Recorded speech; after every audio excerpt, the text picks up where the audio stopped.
శుభ్రంగా చదువుకోండి అంటే దేవుని పక్కన పెడతా, అమ్మాయికి లెటర్ రాస్తాం. శుభ్రం చదువుకోమ్మని అంటే ఆ దేవుడి భయం అనేది లేకుండా అబ్బాయికి లెటర్ రాస్తావు అంటే ఎవరిని సెర్చ్ చేస్తున్నావు? చివరికి ఏమవుతారు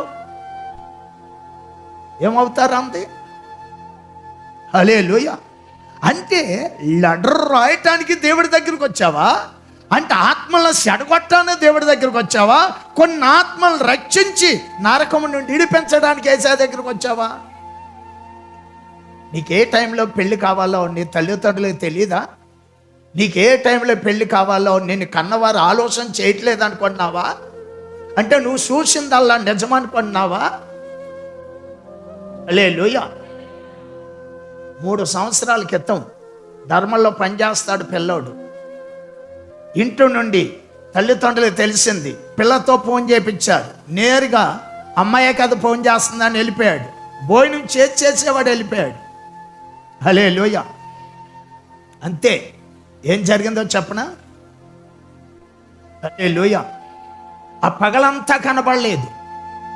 ఆ నైటు ప్రియులారా కుడి అడంగా 11:30కి ఆ కణాల్లో తేలాడు శవమై. ఒంటి నిండా దెబ్బలు, గాయాలు.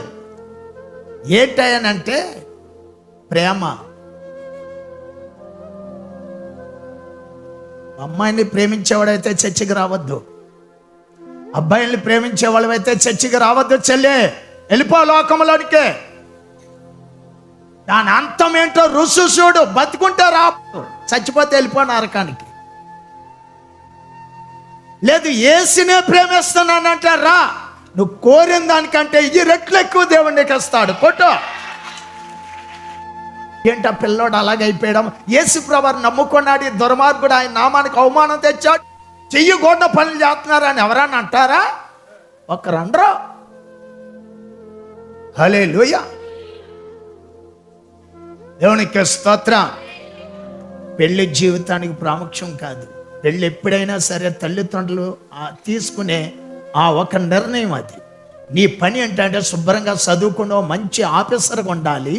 నువ్వు యథార్థంగా పవిత్రంగా సమాజంలో ఒక మనుషుల్లా బతకాలి, ఒక పశువులా కాకుండా మనుషుల్లా బతకాలి.